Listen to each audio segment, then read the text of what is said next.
morning, everyone. Thank you for coming on short notice. I'll get straight to the point. Metro Growth is in serious trouble. The project is over budget, behind schedule, and now we're facing complaints from the community. Some subcontractors are threatening to stop work because of delayed payments. If we do not solve these problems immediately, this project may completely fail. As of today, Engineer Alex Reyes has been assigned as the new project manager to handle these crises. He will lead the recovery of Metro Growth. I know the situation is difficult and I know everyone here has been under pressure. But before we talk about solutions, I want to clearly understand the problem first. We need facts, not guesses. So let's discuss the major issues one by one. So Daniel, let's start with the construction side. What is happening on site? The biggest problem on site is delay.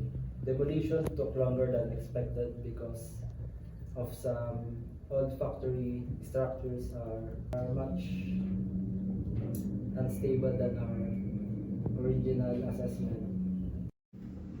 So how did that affect the next activities? It delayed our foundation work, and when excavation is started, we also found a weak soil condition and old concrete remains. And for safety reasons, we had to stop work in some areas until further inspection is done.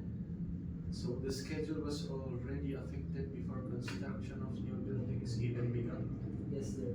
And because of the delay of demolition and our utility upgrades and building works were also pushed back. How far behind are we? At least several weeks behind the original schedule, and possibly more if the foundation issue is not solved quickly. So how about Maya? What is the budget situation?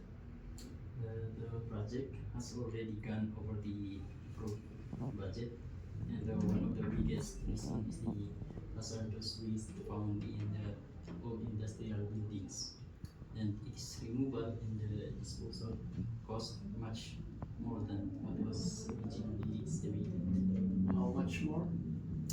Enough to use a large part of the contingency fund, and on top of that, material prices have increased, especially steel, cement, and electrical supplies. What about materials? I heard there were delivery issues. Yes, several materials deliveries were delayed because purchase orders were processed late. Some suppliers also refused to release materials because previous payments to subcontractors and suppliers were delayed. Now let's talk about the community issues, Mr. Lim. The project is receiving strong opposition from local residents and heritage groups. They are complaining about possible displacement, loss of historical structures, and environmental risks from the construction work. There were also complaints about the dust, noise, and truck movement in the residential area. And once the issue reached social media, the negative attention became even worse. Has there been any formal meeting with the residents and heritage groups? There were some earlier consultations, but clearly not enough. They feel they were not properly informed. That is a serious problem. If the community loses trust, the project will face more protests and possible legal actions.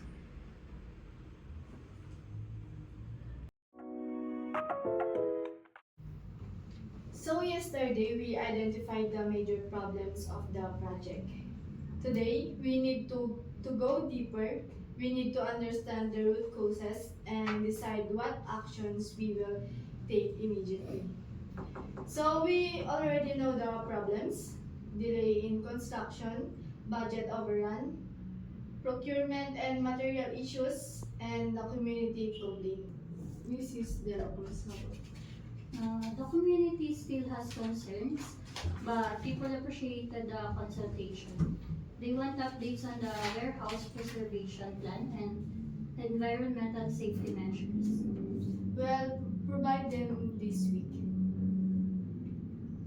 So this is the old warehouse will remain.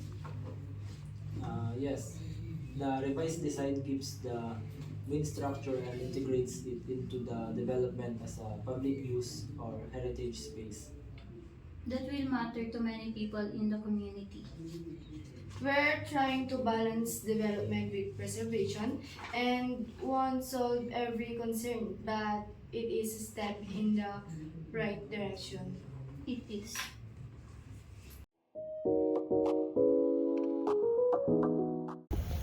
The project still has long way to go, but at least now, people feel that their concerns matter.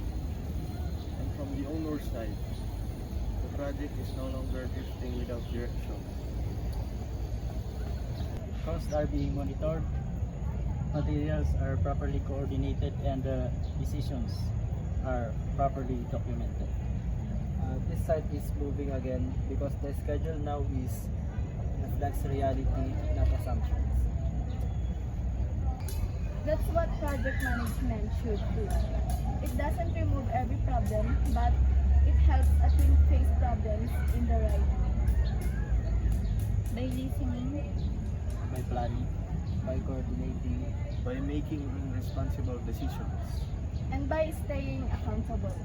From the first design up to the final construction. Yes. Metro growth was not saved by luck. It was saved by understanding the problems, identifying the causes, and acting with discipline as one team.